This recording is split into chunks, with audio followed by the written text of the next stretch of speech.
तो हमने देखा कि पिछले पिछले दिनों में एक चेन्नई चेन्नई से एक रिपोर्ट आया था, और उस रिपोर्ट को मैंने कोट किया था। अगर आप सब लोगों ने मेरा अगर वो स्पीच देखा होगा एट्रोसिटी के ऊपर, तो 50 दिनों में 40 एट्रोसिटीज हुई है। ये डाटा हमारे सामने है। ये डाटा हमें बताता है कि जो एट्रोसिटी का जो रेट है वो बहुत ज्यादा बढ़ गया है। तो जब ऐसी महामारियों का हम सामना करते हैं, और इसको और एक संदर्भ मैंने दिया था कुछ दिनों पहले, उसके लिए मैंने एक शब्द प्रयोग किया था। अगर आपने 14 अप्रैल को मेरा भाष्य सुना होगा, तब मैंने वहां बोला था कि एक एपोकलिप्टिक सिचुएशन, एपोकलिप्टिक मतलब कयामत, जिसे हम कहते हैं ना, कयामत आ गई है, जहां दुनिया का अंत होता है। और ये कयामत के जो संदर्भ है, या एपोकलिप्टिक का संदर्भ है, या जिसको हम कह सकते हैं कि जो मंथन होता है, या जो ऐसा हम कह सकते हैं कि जहाँ जहाँ दुनिया दुनिया खत्म खत्म होती है। प्रलय, प्रलय उसका एक शब्द है। प्रलय, प्रलय आ गया। तो प्रलय, ये हिंदुइज्म में इसका शब्द प्रयोग हुआ। एपोकलिप्टिक मतलब जहाँ दुनिया, एंड ऑफ द वर्ल्ड जिसको कहते हैं। और कयामत ये कुरान से शब्द आता है। ये इन सभी धर्म ग्रंथों में जहां दुनिया खत्म हो रही है, ऐसे संदर्भ मिलते हैं। और ऐसे मानसिकताओं में हम सबकी भावनाएं, हम सबके विचार, हम सबकी जो मानसिकता है, वो काफी संवेदनशील हो जाती है। हमें समझ में नहीं आता कि हमने क्या करना चाहिए। यह एक वैयक्तिक तौर पर हो सकता है, कौटुंबिक तौर पर हो सकता है, और ऐसी कई कहानियां हैं कि हमने देखा पैंडेमिक या महामारी के दौरान, कानपुर हो, उत्तर प्रदेश हो, वहां पे ऐसी कई घटनाएं बाहर आई है जहां पे लोगों को क्वारंटाइन पीरियड में भी, जिनको क्वारंटाइन में रखा गया, वहां पे भी जाति भेद का सामना करना पड़ रहा है। एक याचिका भी दर्ज की थी किसी ब्राह्मण ने कि भाई मुझे विशेष ट्रीटमेंट चाहिए, मैं अन्य लोगों के साथ रह नहीं सकता। या ऐसी भी घटनाएं आपने सुनी होगी कि जहां कुछ दलित महिलाएं खाना पका रही थी, तो अन्य उच्च वर्णों के जातियों ने उस खाने को अस्वीकार किया, खाने से मनाही किया। तो ये दो जो इम्बैलेंसेस है, असंतुलन है, यह असंतुलन स्पष्ट है। जहां एक तरफ हम देखते हैं कि जहां कयामत है, एपोकलिप्टिक है, प्रलय है, जहां दुनिया खत्म हो रही है, ऐसी भावनाएं लोगों की, ऐसे विचार लोगों के जब है, जहां हम एक महामारी का सामना कर रहे हैं, और हम ही नहीं, सारी दुनिया। अब भारत तीसरे नंबर पे है। ईस्ट हो या वेस्ट हो, सभी दुनिया में यह चीजें हावी हो रही है। तो जब ये चीजें हावी हो रही है, तो हमें यह समझ में आता है कि एक तरफ इंसानियत को बचाने के प्रयास होने चाहिए, ह्यूमैनिटी को बचाने के प्रयास होने चाहिए। जहां पहले लोग कहते थे कि जो 45 के ऊपर है, 65 के ऊपर है, उन्हीं लोगों को कोरोना का डर है। लेकिन ऐसा नहीं है। ऐसे कई केसेस सामने आए हैं जहां जो युवा डॉक्टर्स है, 28 साल के, 30 साल के, 35 साल के, 40 साल के, उनको भी आईसीयू में जाना पड़ रहा है, उनको भी वेंटिलेटर की जरूरत है। तो जहां हमें इस जीवाणु के बारे में, इस वायरस के बारे में पूरी जानकारी नहीं है, सारे दुनिया के साइंटिस्ट, भारत के भी साइंटिस्ट लगे हुए हैं कि किस प्रकार से हम इसके वैक्सीनेशन को निकालें, इंसानियत को बचाए। यह एक पहलू इन दिनों हम अनुभव करते हैं। नहीं तो आज मैं शायद आपके गांव में आके या कुही में आके ये टॉक देता। आज मुझे मेरे घर पे बैठ के देना पड़ रहा है आपको, अपने घर पे या जहाँ कहीं भी आप हो, वहां रह के आप वहां रह के आपको सुनना पड़ रहा है। तो ये परिस्थिति उस वजह से आई है। ये एक इसका पहलू है। दूसरा फिर एक पहलू हम देखते हैं कि जहां हमें इंसानियत को बचाना है, जहां कोरोना जाति भेद नहीं करता या वर्ण भेद नहीं करता, वो ब्लैक को भी होता है, व्हाइट को भी होता है, बूढ़ों को भी होता है, जवानों को भी होता है, स्त्री को भी होता है, पुरुष को भी होता है, भारतीयों को भी होता है, गैर भारतीयों को भी होता है, राजनेताओं को भी होता है, सामान्य लोगों को भी होता है। तो जहां कोरोना डिस्क्रिमिनेशन नहीं करता है, जहां ऐसी चीजें आपदाओं में डिस्क्रिमिनेशन नहीं करती है, वहां इंसान का मन क्या कर रहा है? जो इंसानियत को बचाना चाहिए, वहां इंसान का मन क्या कर रहा है? मैं दलित से बना हुआ खाना नहीं खाऊंगा, या मुझे ऐसी ट्रीटमेंट चाहिए। या फिर जो वर्णवाद है, अभी आपने जॉर्ज फ्लॉइड का डेथ जो अमेरिका में हुआ, और ब्लैक लाइव्स मैटर के बारे में आपने सुना होगा।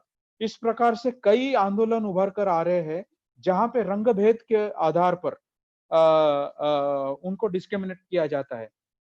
यह भी एक रिसर्च पब्लिश हुआ है जहां पे अगर किसी व्हाइट और ब्लैक ने एक जॉब के लिए अप्लाई किया, तो एक व्हाइट को जॉब मिलने की जो संभावनाएं हैं वो 10 गुना ज्यादा है किसी ब्लैक की तुलना में। भले ही उनका शिक्षण या शैक्षणिक पात्रता एक हो, या भले ही उनको जो वो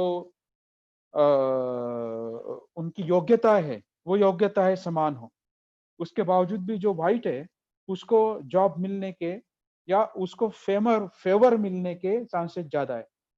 यह वो इंटेंशनली, हेतु परस्पर हेतु रखकर वो करते या नहीं करते ये हमें नहीं पता, लेकिन एक सिस्टम में ही ऐसा एक प्रॉब्लम है, एक समस्या है। वो राजनीतिक व्यवस्था हो, सामाजिक व्यवस्था हो, या धार्मिक व्यवस्था हो, या आर्थिक व्यवस्था हो, वो राजनीतिक हो, पॉलिटिकल हो, सोशल हो, सामाजिक हो, या धार्मिक हो, रिलीजियस हो, या इकोनॉमिक हो, या आर्थिक हो। तो इस प्रकार से हम भेदभाव का अनुभव बहुत ही तीव्र रूप से कर रहे हैं इन दौरान। भले ही हम घरों में हैं, जो लोग घर में रहना एफर्ट कर सकते हैं वो लोग घर में हैं। लेकिन जिन लोगों को जॉब पे जाना कंपलसरी है, जिन लोगों को कुछ काम आवश्यक है उन्हें करना ही है, हुँ? तो उन उन लोगों के बारे में, या फिर जो लोग गरीब है, जो लोगों को डेली वेजेस पे काम करना पड़ रहा है, हुँ? या तो वो घर में रहेंगे तो उनको दबाव है, या फिर घर के बाहर वो काम करे तो वहां पे भी एक जान का खतरा है, या उसको इन्फेक्ट होने का खतरा है, तो यह भी एक दबाव है। तो इन सब सिस्टम्स, इन सब व्यवस्थाओं के कारण यह दबाव प्रत्येक व्यक्ति के ऊपर, नागरिक के ऊपर, और निश्चित रूप से समाज के ऊपर हम अनुभव करते हैं। इसमें कोई दो राय नहीं है। जो मैं कह रहा हूं वो भारत में हो या भारत के बाहर हो, इन सब लोगों के ऊपर इनका जो परिणाम है, इसका जो प्रभाव है, यह प्रभाव हर व्यक्ति के ऊपर हम लोग अनुभव करते हैं। तो इस दृष्टिकोण में जब इस विषय के बारे में मैं बोलने जा रहा हूं, लोकतंत्र, बौद्ध धर्म और बाबा साहब, मैं राष्ट्रवाद के ऊपर ज्यादा नहीं बोल पाऊंगा क्योंकि समय उतना नहीं है। हम्म, मैं कुछ बातें उसके ऊपर कहूंगा, लेकिन जब मैं लोकतंत्र की बात करता हूं इन दौरान, तो फिर यहाँ पे हम डेमोक्रेसी को डिफाइन कैसे करें, डेमोक्रेसी की, लोकतंत्र की हम परिभाषा कैसे करें, यह हमारे सामने बहुत बड़ा प्रश्न निर्माण होता है।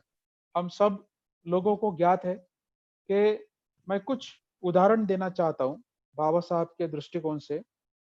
इसके पहले कि मैं बाबा साहब के प्रयास जो लोकतंत्र को प्रस्थापित करने के लिए वो देने वाले थे, कुछ बातें मैं आप लोगों को बताना चाहता हूँ। थोड़ा संक्षिप्त इतिहास मैं बताना चाहता हूँ। आज हमें स्वतंत्रता के अभी कितने साल हो गए? 1947 से अभी 20, यानी 60-70 साल, 70 साल से भी ज्यादा हमें स्वतंत्रता हासिल करके हो रहे हैं। लेकिन स्वतंत्रता के पहले जो प्रयास हो रहे थे, जो राष्ट्र के निर्माण करने की जो प्रक्रियाएं हो रही थी, जिस प्रकार से इतिहास अंगड़ाइयां ले रहा था, उन अंगड़ाइयों को मैं संक्षिप्त में बताना चाहता हूँ। क्योंकि आज हम जो अनुभव कर रहे हैं वह उस इतिहास से दूर नहीं है, या उससे भिन्न नहीं है, उससे संलग्न है, उससे भिन्न नहीं है। इसलिए उस इतिहास को हमें समझना पड़ेगा। नहीं तो हम आज आज की जो रिलेवेंसी है, उसको, उसकी जो उपयोगिता है, उसकी उसकी जो प्रासंगिकता है, उस प्रासंगिकता को हम समझ नहीं पाएंगे। हम्म? तो राष्ट्र निर्माण के प्रक्रिया में जहाँ राष्ट्रवाद की एक बात आई थी, 4 मुख्य कल्पनाओं को मैं बताना चाहता हूँ। हम सब लोग जानते हैं कि इस स्वतंत्रता को हासिल करने के लिए सभी आंदोलनों ने योगदान किया है। उस आंदोलनों में ब्राह्मण भी थे, उस आंदोलनों में क्षत्रिय भी थे, वैश्य भी थे, शूद्र भी थे, तथाकथित अछूत भी थे, स्त्रियाँ भी थी, महिलाएँ भी थे और इस्लाम, मुसलमान यह लोग भी उसमें सम्मिलित थे। उन सब लोगों ने प्रयास किए आज़ादी को या भारत की आज़ादी को हासिल करने के लिए। इन प्रयासों में राष्ट्र को निर्माण करने की जो अलग-अलग प्रयास जो है, वो प्रयास हो रहे थे। तो उसका पहला प्रकार जो राष्ट्र का उभर कर आया, वह उसमें हर प्रयासों में एक अट्टहास था, एक आग्रह था। उन आग्रहों को मैं बताने की कोशिश कर रहा हूँ। तो ऐसे में 4 आग्रह आपको बताना चाहता हूँ। राष्ट्र को निर्माण करने के 4 आग्रह थे। वो कौन से थे? पहला आग्रह उन आंदोलनों का था या ऐसे कुछ आंदोलन थे जो इस आग्रह को मजबूत करने की कोशिश कर रहे थे, जो जाति प्रधान थे, धर्म प्रधान थे, कि किसी राष्ट्र का यही धर्म होना चाहिए। हुँ?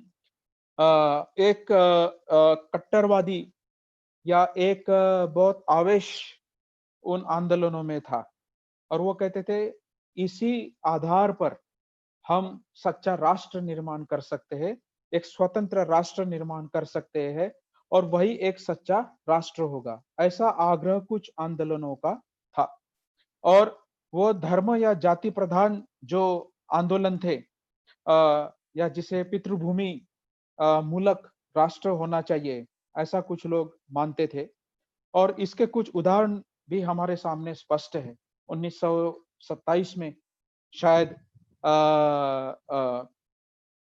बाल गंगाधर तिलक ने सातारा के एक पब्लिक मीटिंग में कहा था कि कुन भट्टों को संसद में जाकर क्या हल चलाना है? तेलियों को संसद में जाकर क्या तेल निकालना है?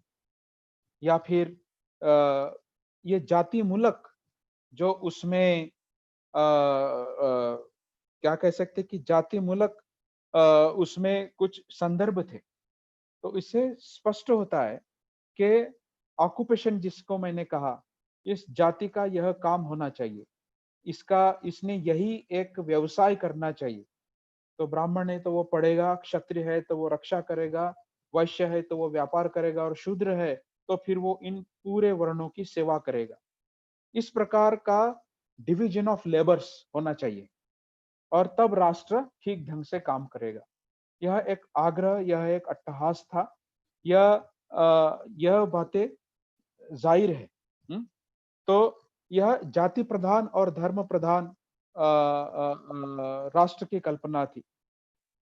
दूसरी राष्ट्र की कल्पना जो उभर कर आई, जिसे मैं कहता हूँ कि फॉल्स डेमोक्रेसी, गुमराह से भरा हुआ लोकतंत्र, जो एक झूठा लोकतंत्र था।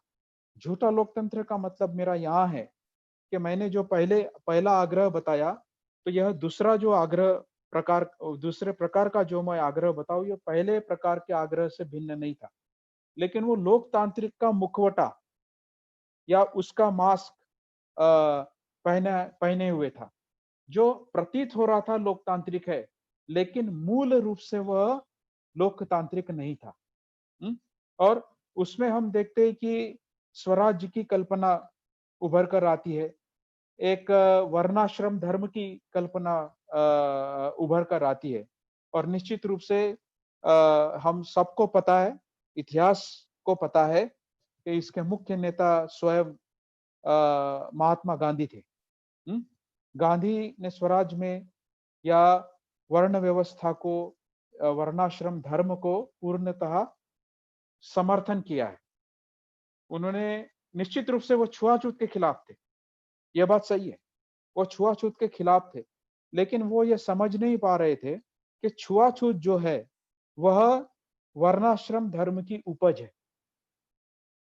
इसीलिए 1930, 31, 32, 30, 31 और 32 में जब बाबा साहब संघर्ष कर रहे थे 3 गोलमेज परिषदों में, राउंड टेबल कॉन्फ्रेंसेस में, कि जो यह पिछड़ा हुआ जो समाज है, उसको राजनीतिक मूल्य मिलने चाहिए, उसको उसके नागरिक के पूरे अधिकार मिलने चाहिए, उसको उसके व्यवसाय के अधिकार मिलने चाहिए, उसकी लड़ाई बाबा साहब लड़ रहे थे। तब जब सेपरेट इलेक्ट्रोलेट जिसको पुना पैक्ट करके हम जानते हैं, तो उस पुना पैक्ट ये एक प्रबल उदाहरण है इस जिस घटना को मैं बताना चाह रहा हूँ। तब आपने अगर फिल्म में देखी होगी उसमें भी यह स्टेटमेंट्स है, क्योंकि वो स्क्रिप्ट रिसर्च करके लिखी गई थी। तब गांधी ने बोला था कि भाई मैं जन्म से अछूत हूँ, ये मैं मानता हूँ, मैं छुआछूत के खिलाफ हूँ, लेकिन मैं सेपरेट इलेक्ट्रोलेट नहीं दूंगा, मैं आपको स्वतंत्र मतदार संघ नहीं दूंगा, क्योंकि इससे जो हिंदू सॉलिडेरिटी है, हिंदू एकता में फर्क आएगा। क्योंकि इसमें से अगर अछूत निकल गए या शूद्र निकल गए तो फिर वो हिंदू एकता कैसे होगी। उनकी बात सही है या गलत है, इसका आकलन मैं आपके ऊपर छोड़ता हूं, या जो भी मेरा यह वक्तव्य लाइव सुनेंगे उनके ऊपर मैं छोड़ता हूं। लेकिन यह एक महत्वपूर्ण बात है, समझने लायक बात है। उस हिंदू ऐक्यता में या उस धार्मिक ऐक्यता में समानता है क्या, यह मेरा सवाल है। क्या उस ऐक्यता में जो पिछड़े वर्ग के लोग हैं, तथाकथित पिछड़े वर्ग के लोग हैं, जो जो शूद्र है, जो अति शूद्र है, यानी ओबीसी, एससी, एसटी, ओबीसी, क्या उन सब लोगों को समान अधिकार या समान मौके, समता का आचरण हो रहा है क्या? मैंने मेरे टॉक के शुरुआत में ही बताया कि क्वारंटाइन में कैसा डिस्क्रिमिनेशन हो रहा है, कैसे एट्रोसिटीज बढ़ रही है। हम्म? तो यह समानता का अनुभव आज भी अगर नहीं हो रहा है, तो आजादी के पहले जो संघर्ष चल रहे थे उसकी कल्पना आप कर सकते हो। इसलिए वो मैं कह रहा हूं कि ये एक झूठा लोकतंत्र था, लोकतांत्रिक प्रदर्शित तो हो रहा था, दर्शित तो हो रहा था, लेकिन वास्तविक रूप से यह लोकतांत्रिक नहीं था। हम्म? और इस प्रकार का एक एक रामराज्य जिसे गांधी ने कहा है, या फिर वर्णाश्रम धर्म के आधार पर जो राज्य होगा, वर्ण उसी में आप रहो, आश्रम वही आपका धर्म, वर्ण आश्रम धर्म, उसी आश्रम में आप रहना, उस वर्ण के दिए हुए व्यवसाय को आप करना, वही आपका धर्म है। तो इसका मतलब जो पढ़ना चाहता है वो क्या पढ़े नहीं। अब विद्वान पैदाइशी नहीं होते, विद्वान बनते हैं। शायद बुद्ध का यही कहना था, कोई पैदाइशी बुद्ध नहीं होता, बुद्ध आपको बनना पड़ता है, आपको प्रयास करने पड़ते हैं। उस प्रज्ञा को प्राप्ति के लिए आपके अथक प्रयासों की जरूरत होती है।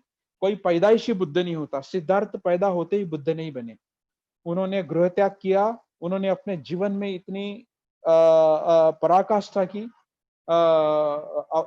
यानी कष्ट किए, उन सब कष्टों से बुद्ध यानी सिद्धार्थ सम्यक संबुद्ध बने। तो पैदाइशी कोई भी ऊंच या नीच नहीं होता। जब मैं बौद्ध धर्म के बारे में बोलूंगा तो इसके ऊपर आऊंगा, तो ये इसके प्रतिसाद या प्रतिबिंब बाबा साहब की सोच में हमें दिखते हैं। यह दूसरा आग्रह था। एक तीसरा भी आग्रह था, वो आग्रह था कम्युनिज्म का, जिसे हम साम्यवाद कहते हैं। और यह साम्यवाद जो था, यह जिसे आज की परिभाषा में अगर हम बोले तो लेफ्टिस्ट आइडियोलॉजी जिसे हम कहते हैं, जो वामपंथीय जो लोग हैं, यह वामपंथी लोगों से वह प्रभावित था।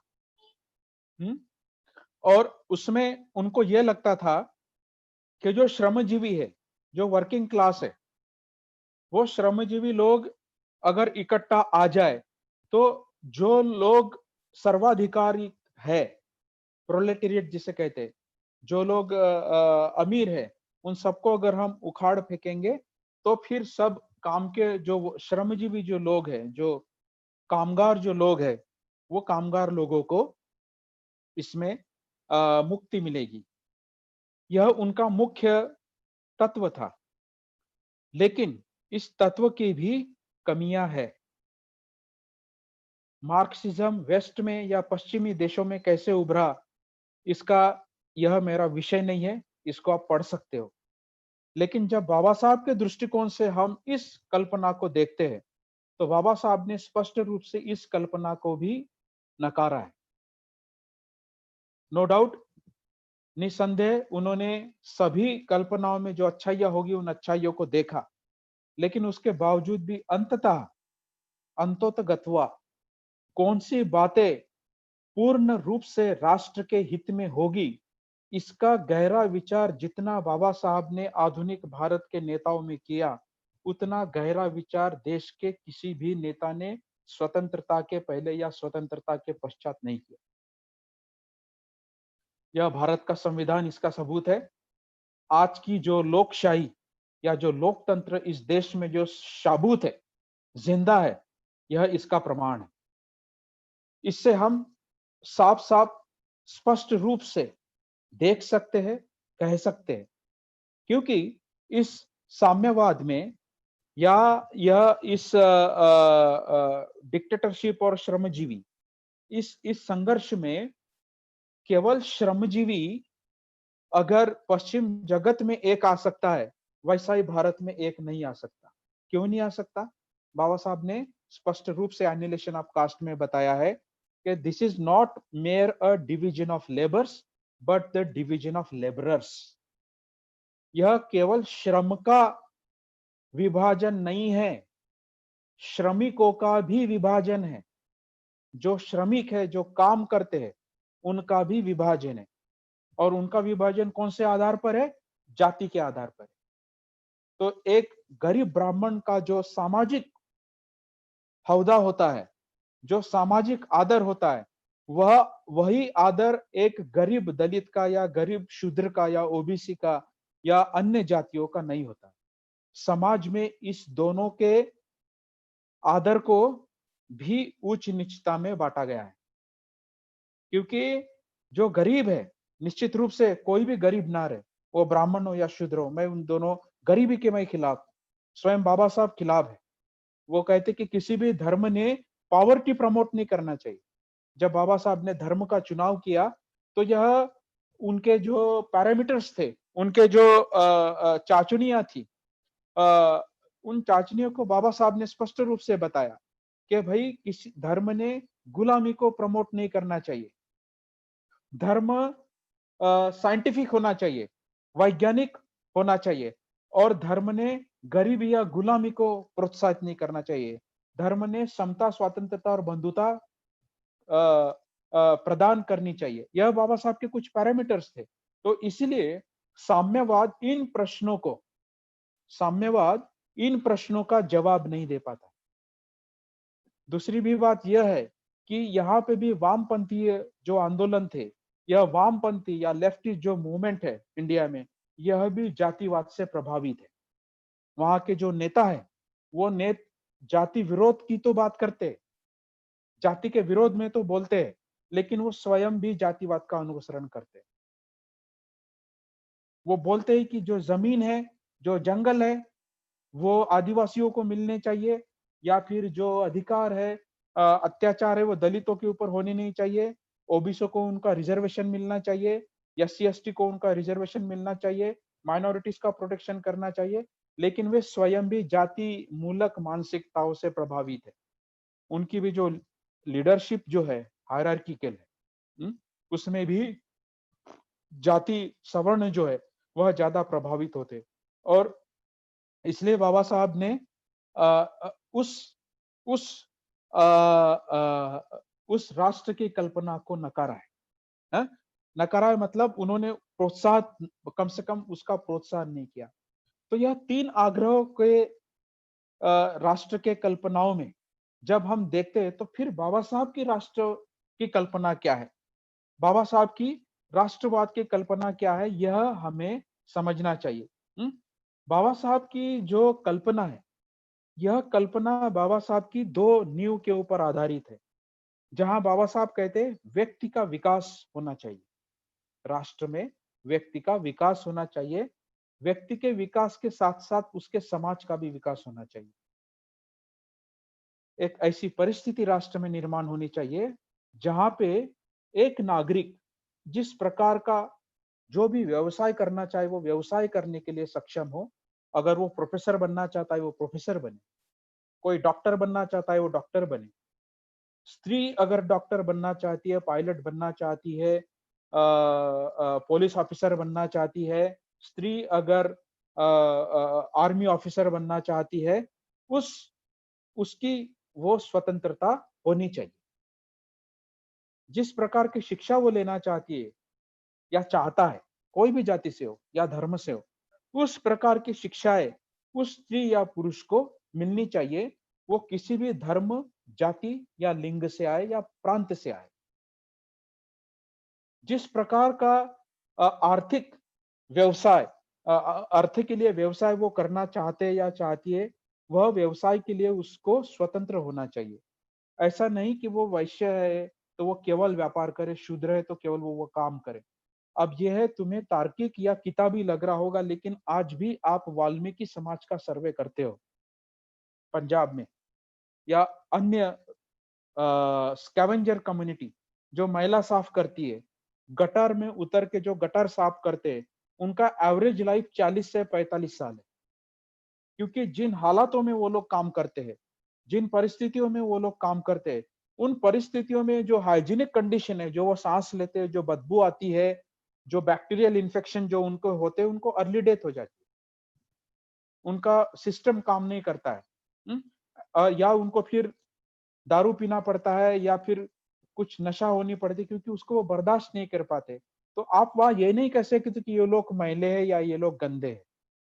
यह राष्ट्र की नैतिक जिम्मेदारी है कि किसी भी इंसान ने निम्न, लेसर ह्यूमन, निम्न या कम इंसानियत के जो काम है, वह काम को प्रोत्साहित नहीं करना चाहिए। एक लोकतांत्रिक राष्ट्र में यह होना ठीक नहीं है। तब यहाँ बाबा साहब एक बहुत महत्वपूर्ण विधान करते हैं। दो विधानों को मैं बताऊंगा। 23 मार्च 1940 टाइम्स ऑफ इंडिया में बाबा साहब ने कहा, it will be suicidal to think that the political freedom will be a all-sided freedom, and if we leave aside the very essential freedom that is a socio-economic freedom. सामाजिक और आर्थिक मुक्ति अगर समाज को या व्यक्ति को नहीं मिलेगी, तो केवल राजनीतिक हम आजादी लेंगे, तो उस राजनीतिक आजादी के पश्चात समाज का या अर्थ का या उस नागरिकों का क्या होगा, उसमें उनका हाल क्या होगा, उनमें उनकी अवस्थाएं क्या होगी। ये आजादी के पहले बाबा साहब सोच रहे थे।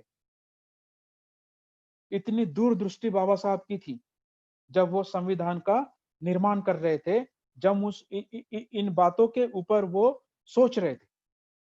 यह महत्वपूर्ण हिस्सा है हमें समझने के लिए। तो फिर बाबा साहब कहते कि हमें सामाजिक और आर्थिक आजादी को भूलना नहीं चाहिए जब हम राजनीतिक आजादी के लिए कोशिश कर रहे हैं। केवल अंग्रेज भारत से जाकर देश का भला होगा ऐसा नहीं है। वो सच बात है, अंग्रेजों ने यहाँ राज नहीं करना चाहिए, मैं बिल्कुल उसके खिलाफ हूं। और अंग्रेजों ने जो मानसिकता या जो ऑपरेशन किया यहाँ पे है, उसके भी मैं खिलाफ हूँ। और बाबा साहब ने स्वयं इसका विरोध किया। बाबा साहब कहते मैं पहला भारतीय हूँ, मैं प्रथम भारतीय हूँ और मैं अंतिमतः भारतीय हूँ। I am first Indian and last Indian. तो बाबा साहब के देश प्रेम के ऊपर कोई भी उंगली नहीं उठा सकता। लेकिन सच्चा प्यार क्या होता है? सच्चा प्यार देखावा नहीं करता है, सच्चा प्यार वास्तविक होता है। माँ केवल अपने बेटे को ये नहीं कह सकती कि मैं तेरे से प्यार करती हूँ, लेकिन उसको वो दूध ना पिला, ऐसा नहीं हो सकता है। बाबा साहब ने एक माँ का दूध इस राष्ट्र को पिलाया है, क्योंकि यहाँ के बच्चे भूखे थे, यहाँ के बच्चे प्यासे थे, यहाँ के बच्चों को वो काम नहीं था। यहाँ के स्त्री पुरुषों को जाति के नाम पर, वर्ण के नाम पर या धर्म के नाम पर या धर्म का सहारा लेकर उनका उत्पीड़न किया गया। तो सच्ची माँ कौन हुई? सच्ची माँ वो हुई जो दूध पिलाती है या अनाज देती है या उसको खाना देती है। बाबा साहब ने वो काम किया इस देश में।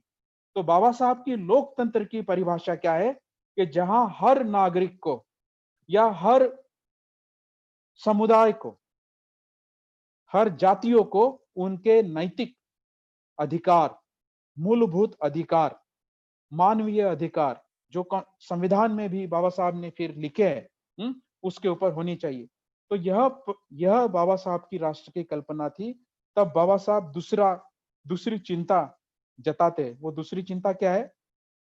मुझे उन्होंने कॉन्स्टिट्यूशन असेंबली में जब टॉक दिया तो इस बात को उन्होंने कहा कि आई वंडर, आई वरी, मैं सोचता हूं या मुझे चिंता है, will people keep country above the creed और क्रीड अबाउ द कंट्री?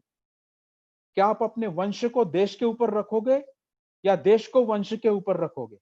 तो सच्चा देशभक्त ने देश को ऊपर रखना चाहिए, वंश को नहीं। Will they put country above the creed और creed above the country? That's what doctor Ambedkar said.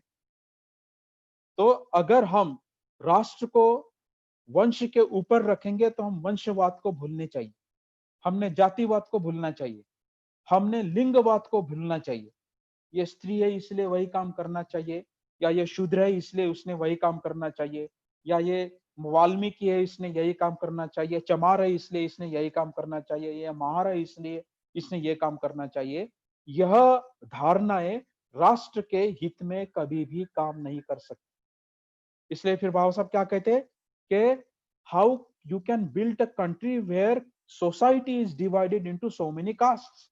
You can not create anything, you cannot build anything on the basis of cast.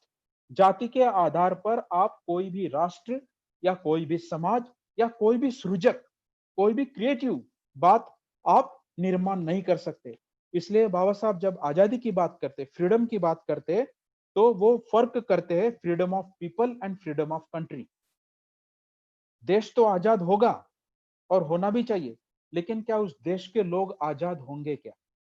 अगर ऐसा नहीं हुआ तो नागरिकों का जो आत्मविश्वास है, वो आत्मविश्वास उसका खच्चीकरण होगा।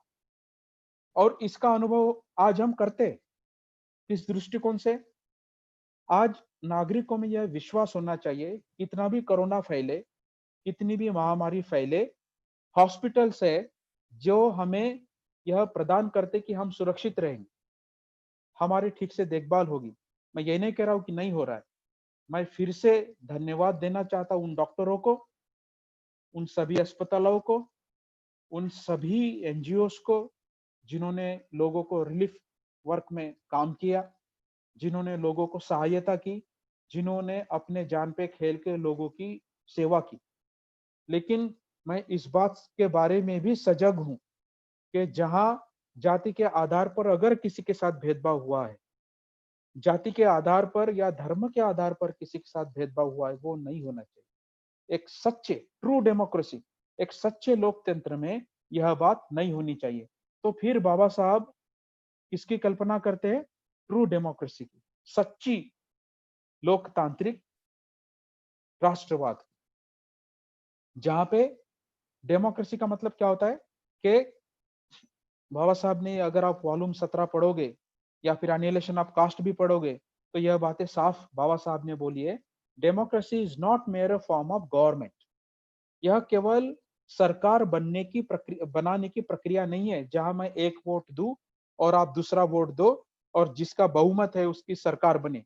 एक डेमोक्रेटिक प्रोसेस है, उसका उन्होंने आदर किया, लेकिन it's not mayor form of government.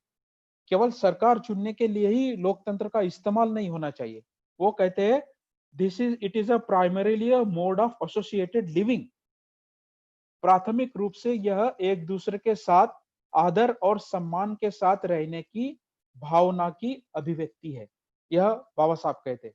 यह इन भावनाओं को समझना बहुत जरूरी है। और roots of democracy in a social relationship. इसलिए मैंने बोला, अगर समाज में आपकी धारणा जाति मूलक है, तो फिर डेमोक्रेटिक गवर्नमेंट कैसी बनेगी? तो जो गवर्नमेंट बनेगी वो जाति के मानसिकताओं को अगर लेकर रहेगी, तो वो कभी भी नागरिकों को सुख प्रदान नहीं करेगी। यह स्वयं बुद्ध ने भी चक्रवर्ती सूत्र में कहा है कि बोले राजा शीलों का आचरण करने वाला होना चाहिए। राजा ने अगर शीलों का आचरण नहीं किया तो वह शीलवान राष्ट्र निर्माण नहीं कर सकता। यह बुद्ध ने चक्रवर्ती सूत्र में कहा है कि राजा की एक प्राथमिक जिम्मेदारी है कि वो शीलों का आचरण करे। कितनी गहरी बात बुद्ध ने बोली है, जिसका स्पिरिट बाबा साहब के विचारों में दिखता है। ये चेतना बाबा साहब के विचारों में रहती है। वो बोलते हैं कि यह एसोसिएट लाइफ है, जहां पे हम एक समाज का निर्माण करते हैं, जहां पे डेमोक्रेसी के या लोकतंत्र के जो जड़ें हैं वो उनके सामाजिक संबंधों में होनी चाहिए। इसलिए political democracy preset social democracy. अगर राजनीतिक लोकतंत्र लाना है तो आपका सामाजिक लोकतंत्र के लिए प्रयास करना बेहद आवश्यक है। अगर समाज में सच्चा लोकतंत्र नहीं रहेगा तो फिर वो पॉलिटिक्स में लोकतंत्र नहीं रहेगा, क्योंकि वहां आप नेता करके तो चुन के जाओगे, लेकिन नेता की मानसिकता अगर जाति मूलक रही या किसी भी कट्टरपंथी मुल्क रही, कोई भी हो, हिंदू मुसलमान हो, इवन बुद्धिस्ट भी क्यों ना हो, अगर वो कट्टरवादी रहा तो फिर वो कभी भी एक सच्चा लोकतंत्र प्रदान नहीं कर सकता, एक सच्ची लोकतांत्रिक व्यवस्था प्रदान नहीं कर सकता। यह एक महत्वपूर्ण बात है। अब मैं बताऊंगा बाबा साहब ने कैसे कैसे प्रयास किए। यह बाबा साहब का आग्रह था। जो मैंने पहले 3 आग्रह बताए राष्ट्र को निर्माण करने के लिए, यह बाबा साहब का आग्रह था। भाई और बहनों, ये बातें स्पष्ट है कि बाबा साहब का आग्रह क्या था। बाबा साहब का आग्रह ना किसी ब्राह्मण के खिलाफ था, ना किसी मुसलमान के खिलाफ था, ना किसी ईसाई के खिलाफ था, ना किसी सिखों के खिलाफ था, किसी भी नागरिक के खिलाफ नहीं था, किसी भी समुदाय के खिलाफ नहीं था, किसी भी धर्म के खिलाफ नहीं था। उस दृष्टिकोण से देखा जाए तो बाबा साहब सच्चे देशभक्त थे, जहां पे उन्होंने हर समुदाय का, हर समाज का, हर पंथ का आदर किया। लेकिन निश्चित रूप से जिस भी पंथ ने, जिस भी धर्म ने गुलामी को प्रेरणा दी, उच्च नीचता को प्रेरणा दी, छुआछूत को प्रेरणा दी, स्त्रियों के अत्याचार को प्रेरणा दी, उसका उन्होंने विरोध किया। यह बातें हमें समझनी पड़ेगी। तो यह बाबा साहब का आग्रह था। कोई भी अगर बुद्धिमान व्यक्ति है, इसमें पीएचडी की जरूरत नहीं है, प्रोफेसर होने की जरूरत नहीं है, आप किसी भी नागरिक को जाके पूछिए, क्या आपको सुख नहीं चाहिए? आज अगर आप इन्फेक्टेड होते हो किसी डिसीज से, कोरोना ही नहीं, क्या आपको स्वास्थ्य की व्यवस्था नहीं चाहिए? क्या आपको शिक्षा की व्यवस्था नहीं चाहिए? क्या आपको आर्थिक व्यवस्था नहीं चाहिए? क्या आपको रोजगार की व्यवस्था नहीं चाहिए? क्या आपको एक सम्मान की व्यवस्था नहीं चाहिए? आपको आदर की व्यवस्था नहीं चाहिए? आपको घर मिलना चाहिए, अनाज की व्यवस्था नहीं चाहिए? ये सारी व्यवस्थाएं किसी भी राष्ट्र ने लोकतांत्रिक तरीके से समाज को पहुंचाना बेहद आवश्यक है, बिना किसी भेदभाव के। फिर से मैं दोहराऊंगा, बिना किसी भेदभाव के। ना जाति के ऊपर, ना वंश के ऊपर, ना वर्ण के ऊपर, ना लिंग के ऊपर। यह बाबा साहब का आग्रह था। आज मुझे एक नागरिक बताए कि मैं इन मूल्यों के खिलाफ हूं। मैं एक ओपन स्टेटमेंट कर रहा हूं। मैं पूछना चाहता हूं भारत के हर एक नागरिक से, जो मैंने अभी कहा, क्या आप उसके खिलाफ हो? क्या आपको ये व्यवस्था ही नहीं चाहिए? क्या आपको जैसे इंस्टीट्यूशंस होने चाहिए, नहीं होने चाहिए? आप सीटों का बंटवारा करो या मत करो, आप रिजर्वेशन को फॉलो करते हो, तो अगर यह 13% या 27% ओबीसी को रिजर्वेशन मिला है, बहुत सारे लोगों को यह जानकारी नहीं है। मैं आपके जानकारी के लिए बता देता हूँ।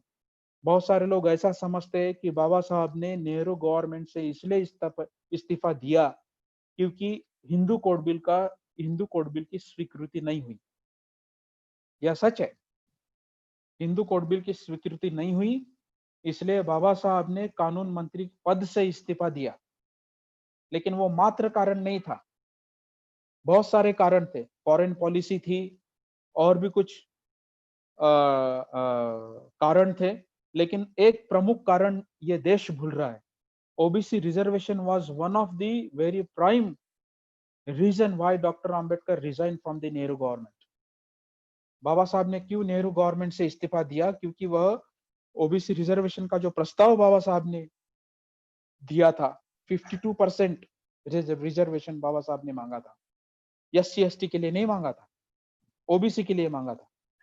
यह बातें लोगों तक पहुंचाना बेहद जरूरी है, उनको समझाना बहुत जरूरी है। केवल सुनने के लिए आप मुझे मत सुनिए। जो मैं बता रहा हूँ, कृपया आप अपने दोस्तों को, अपने भाइयों को, अपने परिवारों को, अपने क्यूलों में, अपने चैप्टर में, अपने सेंटर में उसको बताइए। यह एक प्रमुख कारण था क्यों बाबा साहब ने नेहरू गवर्नमेंट से, कैबिनेट मिनिस्ट्री से उन्होंने इस्तीफा दिया था। तो यह केवल कहने की बातें नहीं है, बाबा साहब ने वास्तविक रूप से वह किया। उन्होंने बिल लिखे, सबमिट किए, उनकी चर्चाएं की पार्लियामेंट में, केवल कहने के लिए नहीं कहा उन्होंने। अगर हम उसका आचरण नहीं करते तो फिर उसका वैल्यू नहीं रहता है। तो यह बातें बाबा साहब को समझने के लिए हमें आवश्यक है। तो बाबा साहब के जो लोकतांत्रिक विचार है वो मात्र सरकार बनाने के लिए या राजनीति चलाने तक ही सीमित नहीं है। इट्स अ डीप डेमोक्रेसी, गहरे लोकतांत्रिक स्वभाव, मूल्य, यह बाबा साहब बताना चाहते थे।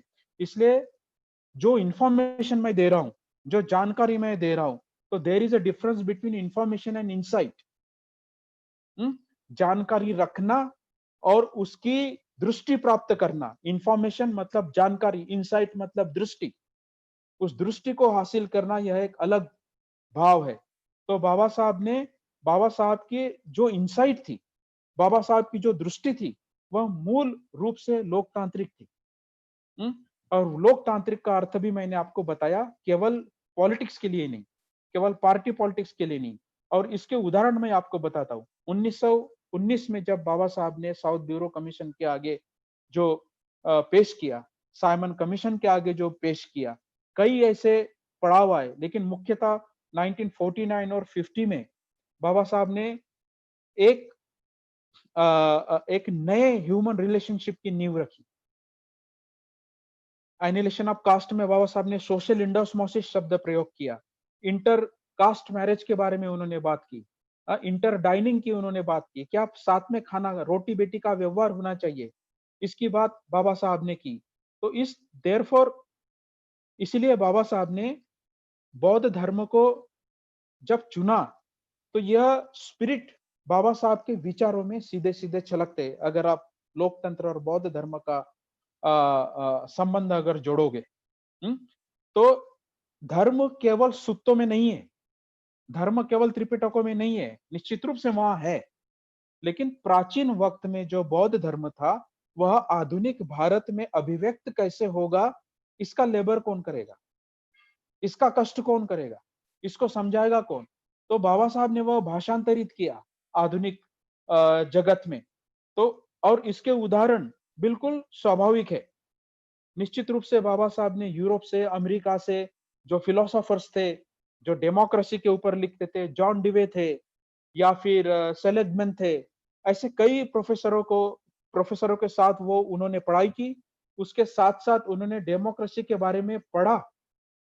लेकिन बाबा साहब कहते हैं कि पार्लियामेंट्री डिबेट में an experience of democracy is not new to Buddhism. यह विधान क्या द्योतक बताता है? वो कहते कि बुद्ध के संघ में डेमोक्रेटिक वैल्यूज थी, वहां इलेक्शन था, वहां लोग एक मत से चर्चा करके, अगर किसी का मत असहमत है तो दोनों आपस में आके डिबेट करते थे और उससे वह मार्ग निकालते थे। किसी भी विवाद को वो मैत्री से सुलझाते थे। यह बाबा साहब पार्लियामेंट में समझा रहे, अपने विशिष्ट समुदाय या जातियों को नहीं समझा रहे। पार्लियामेंट में ये बातें बाबा साहब बताते हैं। उनके कोटेशन में यह मौजूद है। मेरे पास उतना समय नहीं है कि ये सब मैं बातें करूं, लेकिन इसलिए बाबा साहब कहते हैं an experience of democracy is not new to Indian civilisation. भारतीय सभ्यता के लिए लोकतंत्र का अनुभव नया नहीं है। इसका मतलब क्या हुआ? इसका मतलब यह हुआ कि लोकतंत्र के जो मायने हैं, बाबा साहब ने पश्चिमी जगत से नहीं लिए, केवल वेस्टर्न फिलॉसफी को पढ़कर नहीं लिए। उन्होंने भारत के सभ्यता में, भारत के संस्कृति में जो लोकतांत्रिक मूल्य थे, उनको उजागर किया। वहां पे बौद्ध धर्म की मान्यता थी।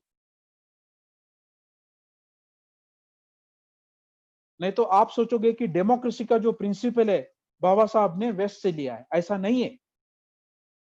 निश्चित रूप से उन्होंने दुनिया के सभी संविधानों को पढ़ा है, लेकिन भारत के लिए सुंदर संविधान कौन सा होगा, इसका गहरा विचार बाबा साहब ने किया है। इसका मूल विचार बाबा साहब ने किया है। तब वो बाबा साहब संविधान देते वक्त पार्लियामेंट्री असेंबली में या कॉन्स्टिट्यूशन असेंबली में बोलते हैं कि जिस प्रकार भिक्षु सभी जातियों को छोड़कर एक संघ के महासागर में आते थे, और नदी का पानी जिस प्रकार से सागर में आता है, कौन से नदी का पानी कौन सा है यह हम सागर में नहीं भेदभाव कर सकते हैं, वैसा ही बुद्ध का संघ है, वह सच्चा लोकतंत्र है, यह बाबा साहब कहते। तो यह सीधा उदाहरण, यह स्पष्ट उदाहरण बाबा साहब कहते हैं। उसके दाखिले देते हुए वह कहते हैं। दूसरी बात, आपने यह फेमस कोट बाबा साहब का सुना होगा, जो उन्होंने, मुझे लगता है 1954 में ऑल इंडिया रेडियो को जब उन्होंने इंटरव्यू दिया तो कहा था कि liberty, equality and fraternity I did not learn from French revolution. मैं फ्रेंच राज्य क्रांति से समता, स्वतंत्रता और बंधुता सीखा नहीं हूं। मैंने समता, स्वतंत्रता और बंधुता मेरे गुरु या माय मास्टर द बुद्धा, मेरे जो शिक्षक है बुद्ध से मैंने सीखे है, या उनसे मैंने इन शिक्षाओं को लिया है, यह वो कहते हैं। फ्रेंच राज्य क्रांति ने भी नहीं सोचा होगा कि इतना महान विचार लिबर्टी, इक्वलिटी और फ्रैटर्निटी को बुद्ध के विचारों से आ सकता है। इसका मतलब क्या हुआ कि बाबा साहब ने रीडिस्कवर किया लोकतंत्र को, जहां पे जाति व्यवस्था सम्राट अशोक के काल से अगर छोड़ दी जाए तो आज तक जो होती आ रही है, इवन आजादी के पश्चात, उस उस सच्चे लोकतंत्र को बाबा साहब ने इस देश को याद दिलाया। दूसरा उदाहरण मैं बताता हूं, वो बहुत ही रोचक है। 1956 में 13 अक्टूबर बाबा साहब ने दीक्षा दी, 14 अक्टूबर 1956 वो बौद्ध धर्म की। लेकिन 13 अक्टूबर 1956 को जब प्रेस कॉन्फ्रेंस हुई थी, तो धर्म के बारे में तो वो बोले ही, बौद्ध धर्म के बारे में तो वो बोले ही, लेकिन उन्होंने एक बहुत बड़ा अनाउंसमेंट किया था 13 अक्टूबर 1956 को नागपुर में। क्या बोला था कि I have just finish the writing of the manifesto of Republican party of India. जो मैं रिपब्लिकन पार्टी ऑफ इंडिया बना रहा हूं, उसका मैंने मैनिफेस्टो, उसका मैंने जो मुखपत्र है, उसकी दृष्टि क्या होनी चाहिए, उसका विजन क्या होना चाहिए, उस विजन को मैंने लिखा है। और तब बाबा साहब कहते कि parliamentary system of government is the best. क्यों बेस्ट है? क्योंकि वहां पे मैं चाहता हूं कि हर नागरिक को और हर समाज को समान अधिकार मिले, यह बाबा साहब ने कहा। ये दीक्षा भूमि पर 1956 में जब वो बौद्ध धर्म की दीक्षा ले रहे हैं, तब आरपीआई की बात और मैनिफेस्टो का अनाउंसमेंट बाबा साहब कर रहे हैं। यह सच्चा लोकतंत्र है। यह यह एक यानी महत्वपूर्ण रेफरेंस हमें बाबा साहब के जीवन में मिलता है। इसके पहले 1949 में, यानी 56 और 49, 7 साल पहले, 25 नवंबर 1949 को जब संविधान बाबा साहब ने दिया राष्ट्रपति को, या सौंपा, उसका ड्राफ्ट सौंपा, जिसको 26 जनवरी 1950 में हमने स्वीकार किया, तब बाबा साहब ने कहा था उस स्पीच में कि India becoming a parliamentary democracy again, again के ऊपर उन्होंने जोर दिया। दोबारा अभी हम वाकई में लोकतंत्र के तरफ बढ़ रहे हैं। इसका मतलब क्या हुआ? इसके पहले लोकतंत्र नहीं था, और वो सच्ची बात है। इसके पहले अंग्रेजों के वक्त लोकतंत्र नहीं था, क्योंकि वो राज कर रहे थे। उसके पहले मुगलों का राज्य था, वहां पे लोकतंत्र नहीं था, उन्होंने अपने धर्म को लादा। उसके पहले अगर आप पेशवाओं के राज्यों में जाओगे, उसके पहले नहीं, उसी दौरान, तो उन्होंने अपने धर्म को लादा। उसके पहले अगर आप जाओगे, गुप्त पीरियड में जाओगे, तो फिर जो स्मृतियों का जो काल था, स्मृतियों का, मनुस्मृति गढ़ी गई, नारद स्मृति गढ़ी गई, ऐसी कई स्मृतियां बनाई गई, उनको लादे गए। तो इस प्रकार से तब तक एक सच्चा लोकतंत्र देश में नहीं था, अशोक के काल को अगर छोड़ दिया जाए तो तब फिर बाबा साहब कहते हैं कि फिर से यहाँ अभी लोकतंत्र मैंने लाया है। इसलिए संरक्षित की भाषा में अगर आप जानते होंगे, भंते संरक्षित जो त्रिरत्न बौद्ध महासंघ के फाउंडर है, वो कहते हैं doctor Ambedkar is a modern Ashoka, यह आधुनिक अशोक है। यह स्वयं संरक्षित जी ने कहा है। और सच्चे मायने में आधुनिक अशोक है बाबा साहब। एक भीम राजा है, वो सच्चा राजा है, जो किंग ने, जिस राजा ने शील के आधार पर एक लोकशाही का निर्माण किया।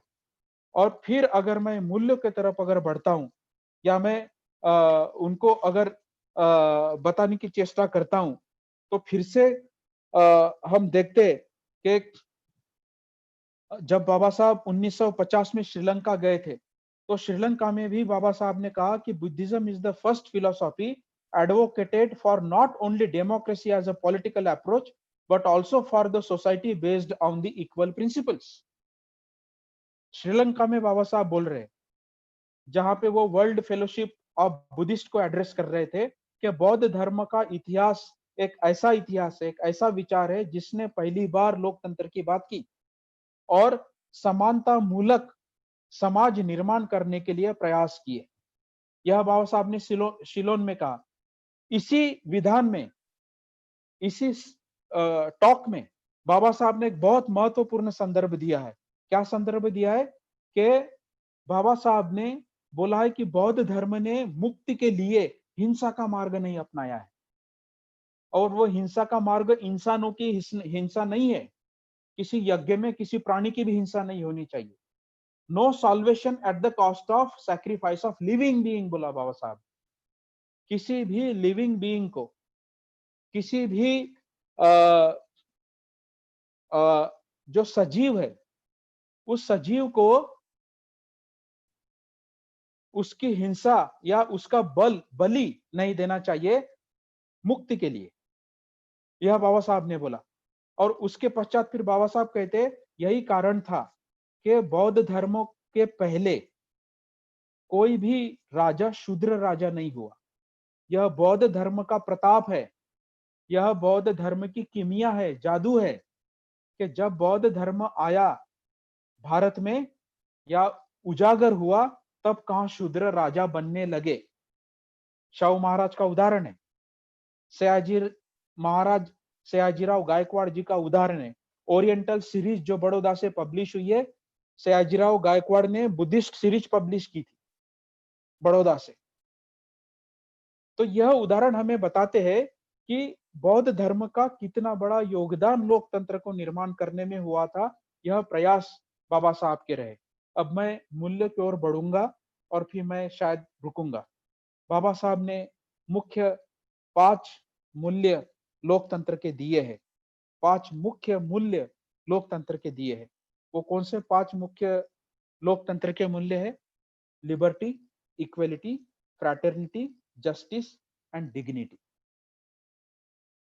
समता, स्वातंत्र, बंधुता, न्याय और आत्मसम्मान। यह 5 आधुनिक शील बाबा साहब ने भारत को दिए। और इन 5 मूल्यों की जब बाबा साहब बात करते हैं, तो मैं बताता हूं लिबर्टी का अर्थ क्या होता है। जहां आप मुक्त हो, जो भी धर्म आप अपनाना चाहते हो, या जो भी व्यवसाय को आप करना चाहते हो, जो भी शिक्षा आप लेना चाहते हो, वो शिक्षा आप लें, उसका आप आचरण आचरण करें, जब तक आप औरों की हिंसा या औरों को आघात नहीं करते हो। यह लिबर्टी है। इक्वालिटी क्या है? समानता, जिसे हम कहते हैं। समानता यानी वो सामान्य समानता की बात बाबा साहब नहीं करते। कॉन्स्टिट्यूशनल मोरालिटी, संवैधानिक नैतिकता में जब बाबा साहब इक्वालिटी की बात करते हैं, तब बाबा साहब कहते हैं कि जो आधुनिक या सामान्य समानता नहीं है वो। इक्वालिटी में क्या होता है? अगर 50% ये लोग है और 50% ये लोग है, इन लोगों को खाना दो और इन लोगों को खाना नहीं दो, तो ये लोग इनके विरोध में आंदोलन करते हैं। यह हो गई प्योर इक्वालिटी और इनइक्वालिटी। कि जहाँ पे 50 लोगों को खाना दो, 50 लोगों को खाना मत दो, उनको भूखे रखो। ये हो गए प्योर इक्वालिटी और इनइक्वालिटी। तो यहाँ पे क्या होता है, जिन लोगों को खाना नहीं मिलता है, वो भूख की वजह से उनके कॉमन तकलीफें जो है, सामान्य जो तकलीफ है, उसके माध्यम से वो एक हो जाते हैं। क्योंकि भले उन 50 लोगों में मतांतर हो, चूंकि पेट की भूख उनको लगती है, वो उनको इकट्ठा लाती है, और वो फिर जिन लोगों को खाना मिलता है उनके विरोध में आंदोलन करते हैं। ये हो गई प्योर इक्वालिटी और इनइक्वालिटी। लेकिन बाबा साहब कहते हैं कि many political scientist and social scientist did not understand there is a difference between pure equality and inequality and graded inequality. Graded inequality क्या होती है? ऐसी उच्च नीचता वाली असमानता जो जाति के आधार पर होती है। ये ब्राह्मण है, या क्षत्रिय है, या वैश्य है, या शूद्र है। तो इसमें क्या होता है, इसके साथ अगर अन्याय हुआ तो इसको लगता है ये मेरा प्रॉब्लम नहीं, इसके साथ अगर अन्याय हुआ तो इसको लगता है ये मेरा प्रॉब्लम नहीं, या ये मेरा प्रॉब्लम नहीं। तो अगर किसी दलित महिला का बलात्कार हुआ तो लगता है अरे ये मेरे समाज की नहीं, ये मेरे कास्ट की नहीं। इवन किसी ब्राह्मण महिला के ऊपर कुछ अन्याय हुआ, या किसी ब्राह्मण के ऊपर ऊपर भी अन्याय हुआ, तो दलितों को लगता है ये मेरा प्रॉब्लम नहीं। तो वहां पे जो म्यूचुअल सिंपैथी है, जो डेमोक्रेसी का एक लक्षण बाबा साहब ने बताया, वो म्यूचुअल सिंपैथी नहीं, परस्पर सहानुभूति। यह लोकतंत्र का लक्षण है, बाबा साहब कहते हैं। वो परस्पर सहानुभूति वहां नहीं होती, क्योंकि मुसलमान को लगता है हिंदू के साथ अन्याय हुआ, मेरे को क्या मतलब है। मुसलमान को लगता है हिंदुओं के साथ अन्याय हुआ, मेरे को क्या मतलब है। आप एक राष्ट्र में रह रहे हो, एक संविधान के नीचे रह रहे हो, तो उसकी जो संवैधानिक नैतिकता है, इक्वालिटी, उसका आचरण करना बेहद जरूरी है। वो आपका ऑब्लिगेटरी है, आपके ऊपर वो नैतिक बंधन है।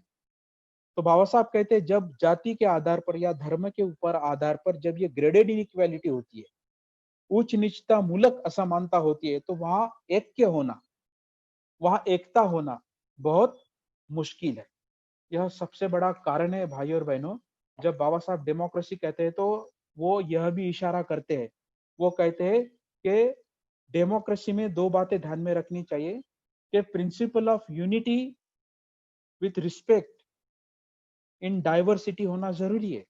राजस्थान की जो समस्या है वो हरियाणा से अलग है, पंजाब की समस्याएं तमिलनाडु से अलग है, केरला की समस्याएं कश्मीर से अलग है, बिहार की समस्याएं महाराष्ट्र से अलग है, महाराष्ट्र की समस्याएं ओडिशा से अलग है।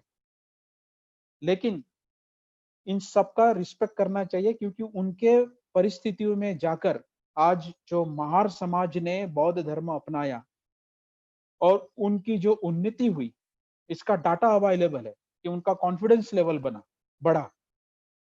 आज लोग प्रोफेसर है, आज लोग डॉक्टर्स है, आज लोग राजनेता है, कैबिनेट मिनिस्टर्स है, इनफैक्ट प्रेसिडेंट्स है, या हुए चीफ जस्टिस ऑफ इंडिया बने। तो यह एक महत्वपूर्ण बात है कि इसे हमें समझना होगा। तो डाइवर्सिटी में उनके न्याय की अगर बात हुई तो उनका विकास हो सकता है, यह बाबा साहब कहते हैं। लेकिन यह केवल मेजोरिटेरियन बेसी ना हो, नहीं तो सब लोग अगर हाँ बोलेंगे और सभी लोगों के लिए अगर आप मैनिपुलेट करोगे मेजोरिटी को, तो फिर वो मेजोरिटी लोकतंत्र के विरोध में काम कर सकती है, सच्चे लोकतंत्र के विरोध में काम कर सकती है। इसलिए यह आवश्यक है कि सच्चा लोकतंत्र मूल्य के आधार पर होना चाहिए, जिसे इक्वालिटी बाबा साहब ने कहा, वो मानसिकता होनी चाहिए। इनफैक्ट स्वयं बाबा साहब कहते हैं कि democracy is an attitude of mind. आपकी ये एक मानसिक धारणा है, इस मानसिक धारणा से हमें लोकतंत्र को समझना है। It's an attitude of mind. तो यह समानता हुई। लेकिन अगर लिबर्टी रही और समानता रही, ये समानता अगर आप करोगे और मैं राजा हूं, तो मैं बोलूंगा अगर आपको एबीसी लिखना आता है तो आप साक्षर हो। ए टू जेड आपको आता है या नहीं आता है उससे मुझे कोई मतलब नहीं। आपको जो भी आपका नाम लिखना आता हो, मैत्रीवीर लिखना आता है, आप साक्षर हो। आप 5वीं परीक्षा पास हो ना, तो आप एजुकेटेड हो गए। तो अगर मैं ये लिबर्टी लूं, तो शायद जो पीएचडी है और जो 5वीं कक्षा पास है, उन दोनों को समान अधिकार नहीं मिलेंगे। तो वो लिबर्टी इक्वालिटी को खा जाएगी। मैं अपना तय करूंगा, अगर आप 50 रुपए रोज कमाते हो तो आप बिलो पॉवर्टी लाइन नहीं हो। लेकिन क्या 50 रुपए में क्या होने वाला है आज? तो आपका 1 रुपया और किसी अडानी अंबानी का 1 रुपया समान नहीं है। मेरे 10,000 रुपए खर्च होते हैं तो मुझे फर्क पड़ेगा, लेकिन किसी करोड़पति के 10,000 रुपए खर्च होते उसको कोई फर्क नहीं पड़ेगा। यह एक मुख्य मुद्दा है जो हमें समझना पड़ेगा। तो इक्वालिटी के ये मायने बाबा साहब बताते हैं, वो मेजोरिटेरियन बेस ही नहीं होना चाहिए। यह जानना पड़ेगा कि वो लिबर्टी और इक्वालिटी का जो नींव है, अगर ये दो पिलर है, तो उसकी जो नींव है वह फ्रैटर्निटी होनी चाहिए, बंधुता होनी चाहिए।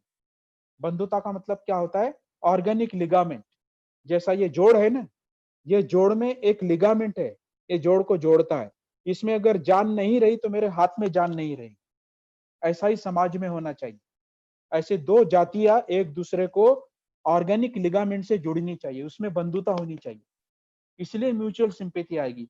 तो मुझे लगेगा ब्राह्मण के ऊपर अन्याय हुआ तो भी मैंने आवाज उठानी चाहिए, अगर किसी शूद्र के ऊपर अन्याय हुआ तो भी मैंने आवाज उठानी चाहिए, अगर किसी मुसलमान के ऊपर अन्याय हुआ तो भी मैंने आवाज उठानी चाहिए, और अगर किसी हिंदू के ऊपर अन्याय हुआ, बौद्ध के ऊपर अन्याय हुआ तो भी मैंने आवाज उठानी चाहिए। यह बंधुता अगर नहीं रहेगी, किसी भी धर्म से आप आओ, किसी भी जाति से आप आओ, किसी भी लिंग से आप आओ, अगर ये बंधुता नहीं रहेगी तो फिर वो सच्चा लोकतंत्र नहीं होगा। यह है इसकी मूल नींव, फ्रैटर्निटी। इसलिए बाबा साहब कहते, the root of democracy must be find in the fraternity. बंधुता में लोकशाही की जड़ें है, वो बंधुता लाना हमें बेहद आवश्यक है।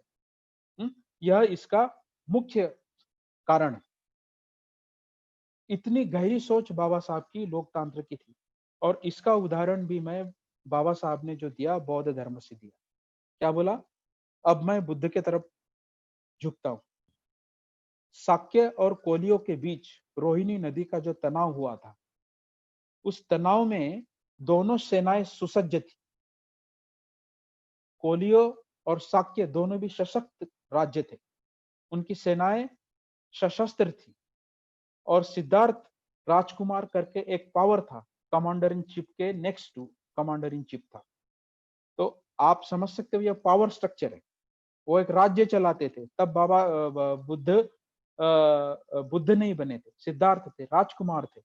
वो राजकुमार उस लड़ाई के मैदान में बीचों बीच खड़ा होता है, दोनों सुसज्ज शस्त्र सेनाओं के बीच में, और बोलता है यह युद्ध नहीं होना चाहिए।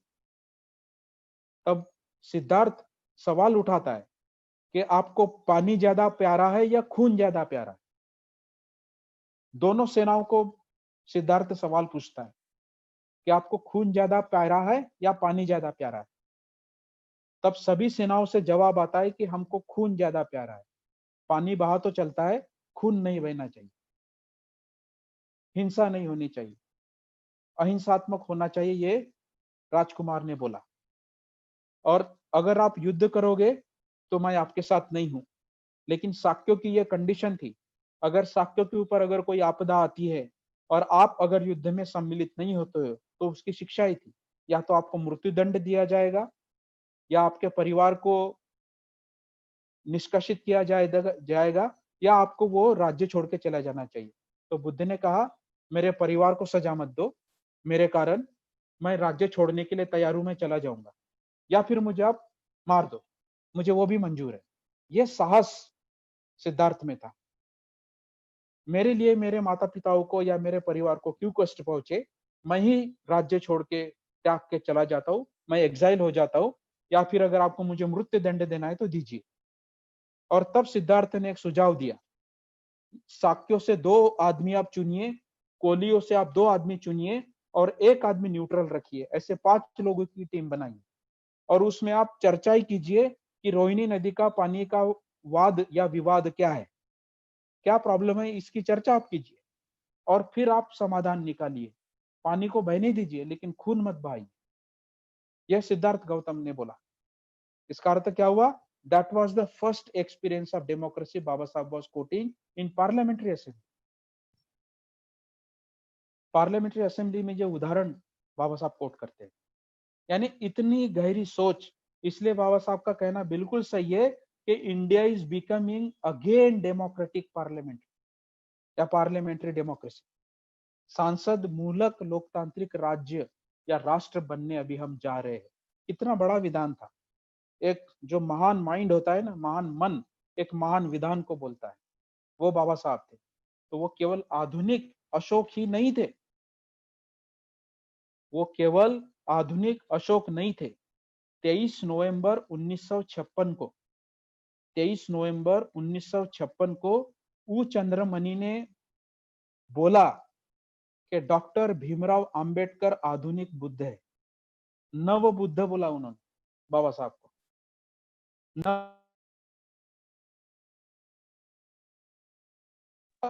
यह एक महत्वपूर्ण, कोई गुरु अपने शिष्य के लिए या जिसको दीक्षा देता है उसके लिए किसी भी भिक्षु ने ये विधान नहीं किया होगा जो ऊ चंद्रमणि ने किया।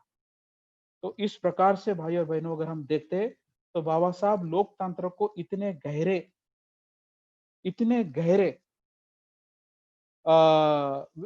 विचारों से देखते हैं। तो केवल बाबा साहब की दृष्टि हॉरिजेंटल यानी क्षितिजावत नहीं थी, फैलने वाली नहीं थी, वो उतनी ही गहरी भी थी, समुद्र के समान। समुद्र जितना फैला होता है उतना ही गहरा होता है, ऐसी दृष्टि बाबा साहब की थी। तो बौद्ध धर्म का यह प्रभाव बाबा साहब के विचारों के ऊपर था। बुद्ध के ये उदाहरण बाबा साहब ने लोकतंत्र को निर्धारित करने के लिए या बताने के लिए उन्होंने लाए। तो यह बंधुता, यह फ्रैटर्निटी है। और फिर बाबा साहब बोलते हैं fraternity is not equip word, इतना पर्याप्त शब्द नहीं है। मैं बुद्ध के डिक्शनरी से एक शब्द चुराता हूं और वो है मैत्री। मैत्री एक सच्चा लोकतंत्र निर्माण कर सकता है। तो जब आप आनापान सती और मैत्री भावना ध्यान करते हो, तो जब आप मैत्री भावना ध्यान करते हो तो आप वाकई में एक ट्रू डेमोक्रेटिक माइंड को आप बनाते हो, सच्चे लोकतांत्रिक मन को आप निर्माण करने की कोशिश करते हो।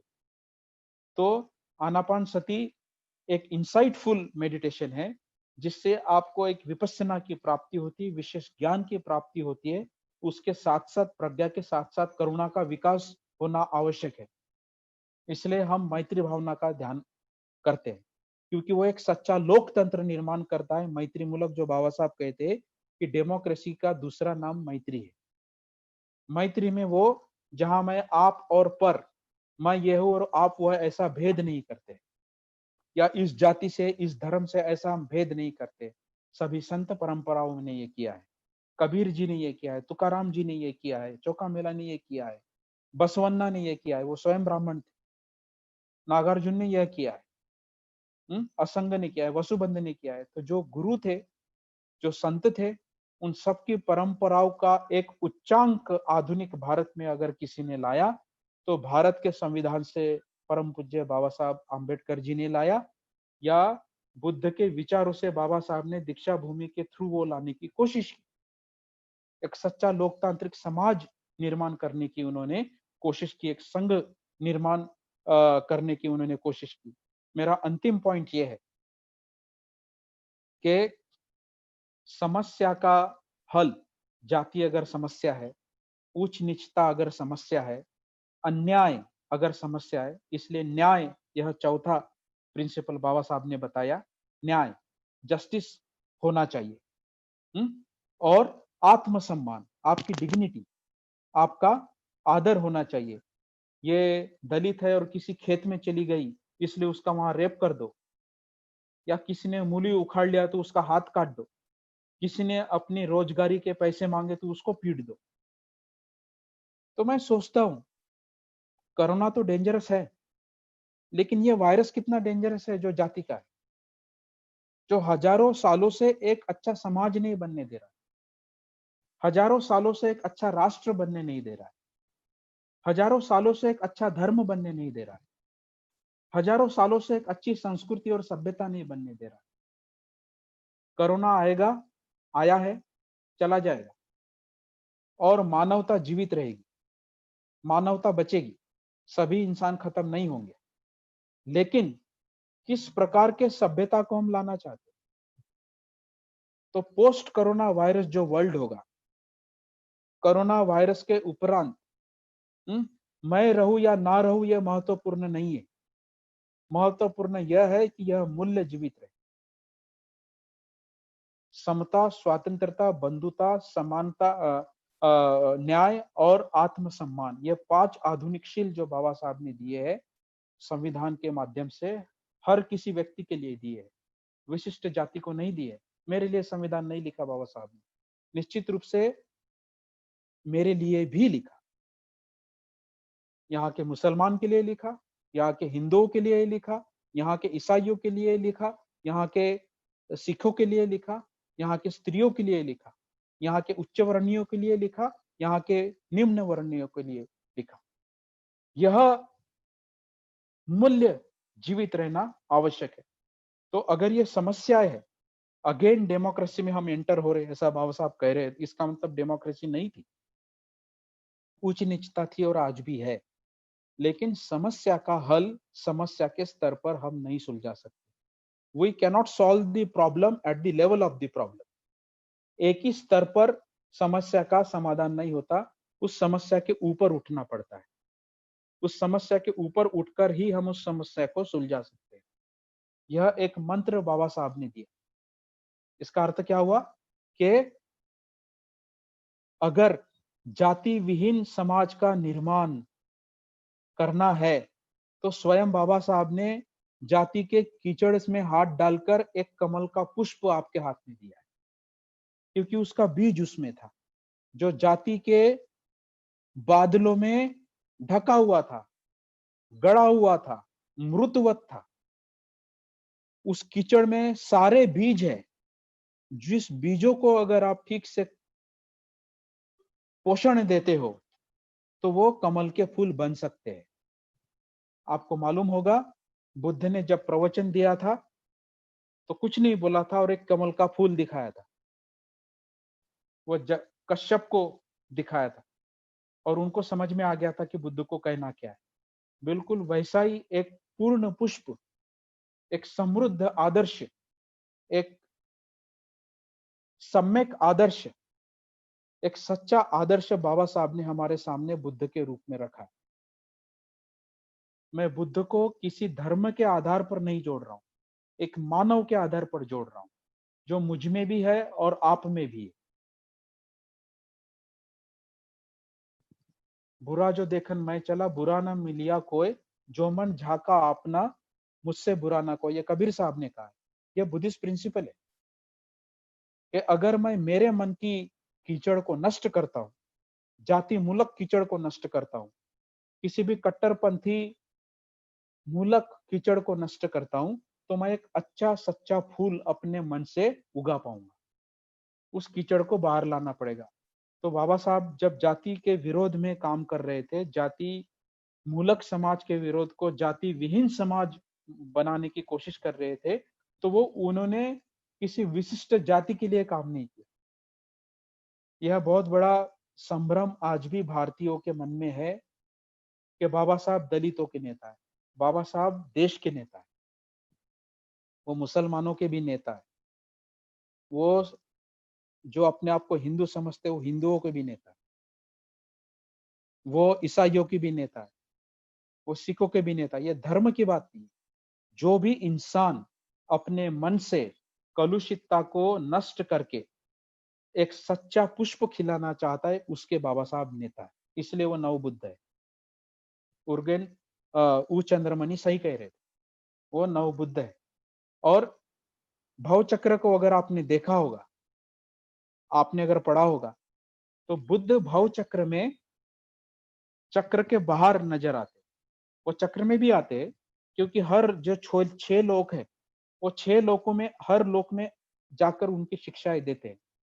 लेकिन बाबा साहब का बुद्ध की एक मुद्रा है, ऐसी मुद्रा है, ऐसी हाथ किए हुए एक मुद्रा है, ऐसी हाथ किए हुए, जैसे बाबा साहब की ऐसी मुद्रा है ना हाथ किए हुए, वैसी ही मुद्रा बुद्ध की है, भव चक्र। और वो चक्र के बाहर है। आप फिर से अब मेरा टॉक खत्म हो जाएगा तो भव चक्र को इंटरनेट पे देखिए। वहां बुद्ध ऐसा उंगली करते हुए बाहर चक्र के खड़े हैं और दिशा दे रहे हैं कि इस चक्र से मुक्त हो जाओ, इस चक्र से बाहर निकलो। तो हम समस्या का समाधान उस चक्र में रहकर नहीं कर सकते। इस जाति के चक्र में जाति का समाधान नहीं है। इस चक्र को तोड़ना होगा।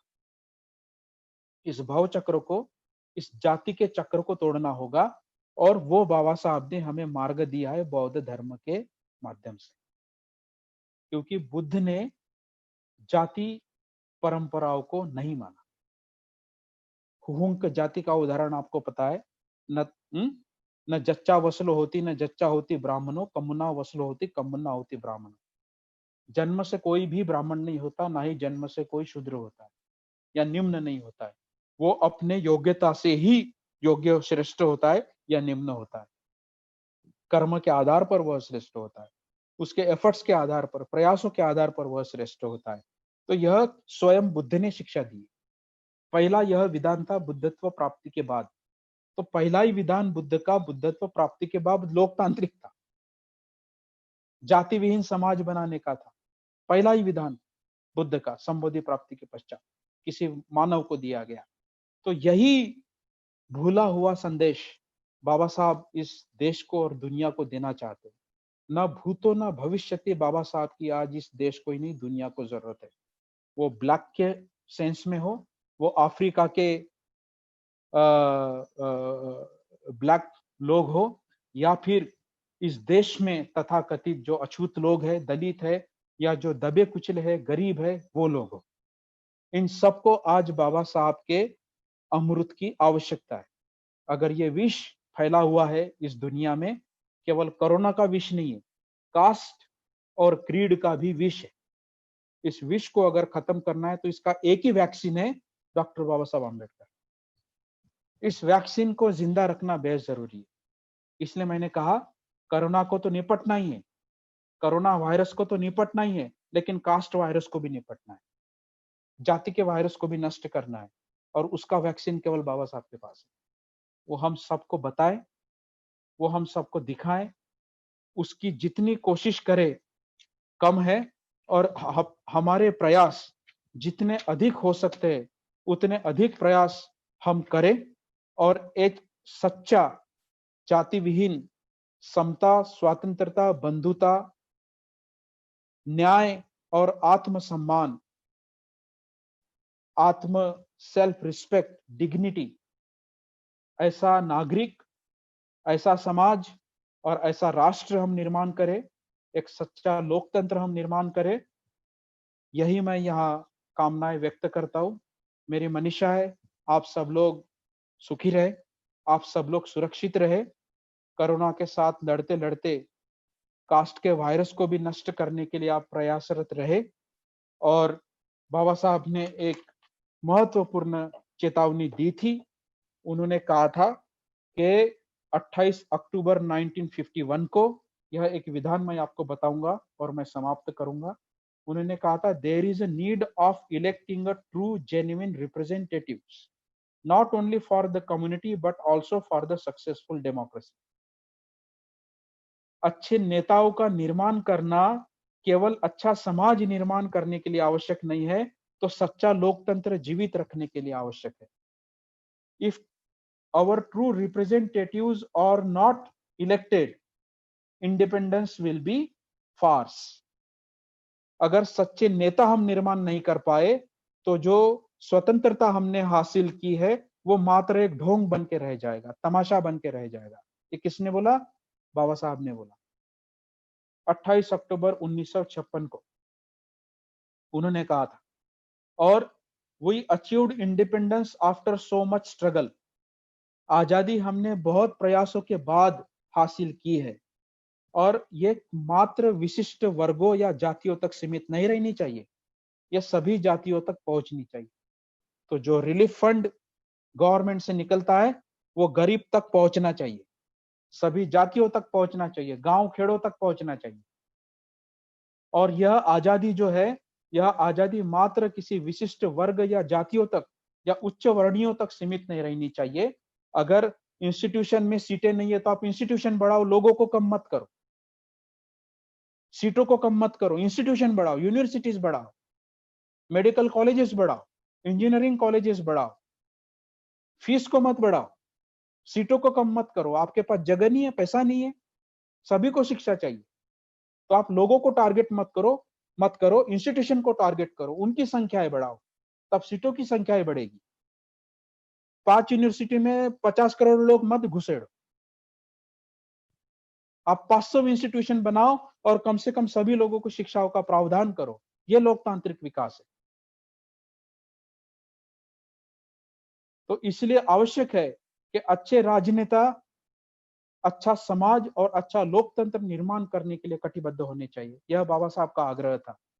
भाई और बहनों, हम सभी लोगों ने इस प्रकार का विचार जितना अधिक एक एक नागरिक तक हम पहुंचाएंगे, मुझे कोई संदेह नहीं है कि एक अच्छा राष्ट्र, एक सशक्त राष्ट्र, एक सशक्त समाज, एक सच्चा लोकतांत्रिक राष्ट्र हम निर्माण कर पाएंगे, जिसकी नींव बाबा साहब ने और तथागत बुद्ध ने रखी है इस देश में। इसलिए फिर से बाबा साहब ने जो लोकतंत्र लाया, उसकी रक्षा, उस संविधान की रक्षा, बुद्ध ने जो शिक्षाएं दी है, उन शिक्षाओं की रक्षा करना हमारा प्रथम कर्तव्य है। यह कर्तव्य हमने प्रयासरत रखना चाहिए। यही बोलकर मैं यहाँ रुकता हूँ। आप सभी लोग सुरक्षित रहे, आप सब लोग अपना ख्याल रहे। नमो बुद्धाय, जय हिंद।